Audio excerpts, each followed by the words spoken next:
In A New Hope, just before Darth Vader can strike the final blow against his former Jedi Master and mentor Obi-Wan Kenobi, Obi-Wan disappears and becomes one with the Force, robbing Vader of this final victory. We then see that Obi-Wan has transcended the physical plane of existence and returns as a Force ghost to guide the young Jedi prodigy Luke Skywalker in his quest to destroy the Empire and the Sith that rule over it. In Return of the Jedi, we again see another Jedi Master transcend the physical world as Yoda departs due to old age and again disappears into the Force. We know that both in canon and legends, these Jedi Masters learned of this ability from another fallen Jedi Master and the Master of Obi-Wan Kenobi himself. This Jedi's name was Qui-Gon Jinn, but when Jinn was killed by the Sith assassin Darth Maul on Naboo, his body did not disappear into the Force like Obi-Wan's and Yoda's, despite being able to transcend the physical plane himself and maintain his individuality after his death. So why is this? Why is it that Obi-Wan and Yoda disappeared into the Force when the very Jedi that taught them both how to do so could not? Why did Qui-Gon Jinn's body remain after his death when Obi-Wan's and Yoda's disappeared? To first answer this question, we must explore who trained Qui-Gon Jinn in the ways of transcending the Force. The teacher for Qui-Gon was in fact no Jedi, or even a Sith Lord, but the Force priestesses. Qui-Gon was called to them, and for a time, he studied the ways of the Force on their planet, as they knew they would one day need Jinn to teach other Jedi that would help them aid Luke in the end.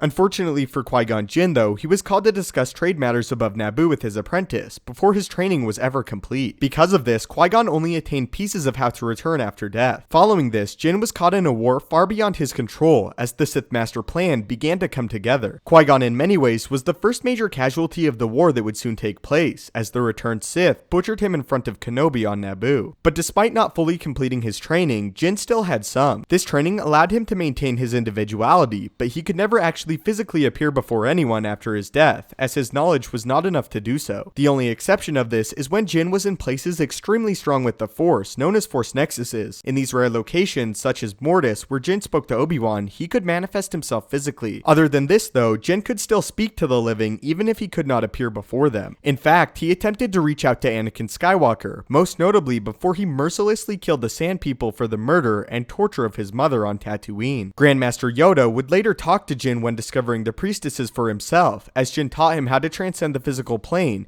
and become a Force ghost in the waning days of the Clone Wars. It was here that Grandmaster Yoda discovered how to return after death and again help in aiding Luke Skywalker. During his exile, Obi-Wan would learn the same from Qui-Gon Jinn, and Jinn would successfully complete both the Jedi Master's training. It was because Jinn himself though did not complete his training that his body did not disappear and he was unable to appear to the living. Although Qui-Gon learned much, the final mysteries on how to do so were lost on him until after his death, and thus his body remained in the physical world. So that is why the body of Qui-Gon Jinn did not disappear in the Phantom Menace after he was killed by Darth Maul, and yet why he is able to commune with Yoda and Obi-Wan and aid them in completing what he could not. So what are your thoughts on this explanation, and are you sad Jinn never appeared as a Force ghost in any of the films? Thank you so much for making it to the end of the video. If you enjoyed and want to help the channel out, be sure to hit the like button. If you would like to see more Star Wars explanation videos and stay up to date with all the Star Wars news from The Last Jedi to Star Wars Rebels, hit that subscribe button. Also, be sure to turn on notifications to see everything as soon as it comes out and to make sure that you become a living holocron today. If you would like to get in direct contact with me, follow me on Twitter, where we discuss all things Star Wars and debate with one another on the various topics concerning the universe. If you have any video ideas you want to see explored, leave them in the comments below the video with hashtag suggestion at the end of your comment so I can find it better. If you do end up leaving a suggestion, I really appreciate it and hope to one day make a full video dedicated to your question or suggested topic. Thanks again just for simply watching the video and your continued support on this Star Wars journey. May the Force be with you and have a great day.